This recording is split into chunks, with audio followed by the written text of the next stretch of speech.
Иако повеќето приказни во домовите за стари лица се тажни, сепак овие институции не треба да се гледаат како крај на животот, туку спротивно како можност за негово продолжување.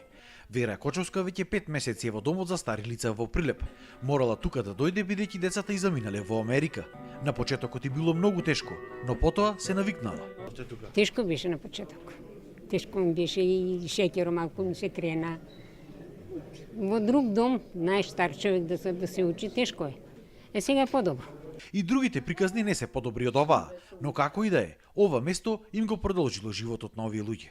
И па тука ми е убаво, добро се прибрако човек да не бил на улица, немам фамилија, имам пара да немам. Од станот ми го зема, извршители, навикната, само бев навикната на самотија дома, сама живеев. Стручните лица велат дека голем дел од старите лица ја бараат нивната помош за да се прилагодат. Некои се чувствуваат нели еве од дома не ме сакаат, заборавени.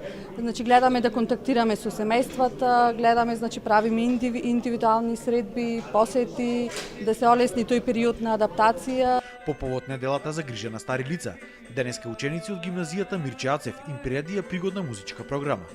Но во делови од домот, условите за живот се далеку од пристојни. Со години тука воопшто ништо не се инвестирало, понекогаш нема елементарни услови за функционирање. Новиот директор на домот ги повика компаниите да донираат. Во моментов мислам дека ни се потребни легла за корисниците. Значи има еден куп технички работи што ни се потребни за нормално функционирање.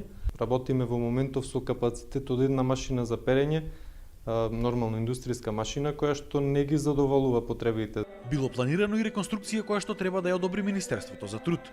Општината денеска донираше 12 столчиња и една клупа. Минатата година конкуриравме, токму не добивме согласност со Министерството за труд и социјална политика, ама ова година мислам дека сме спремни да аплицираме за наредната година го добиваме тој проект. Старите лица заслужуваат подобар живот, а државата е должна во секој поглед да им го овозможи тоа.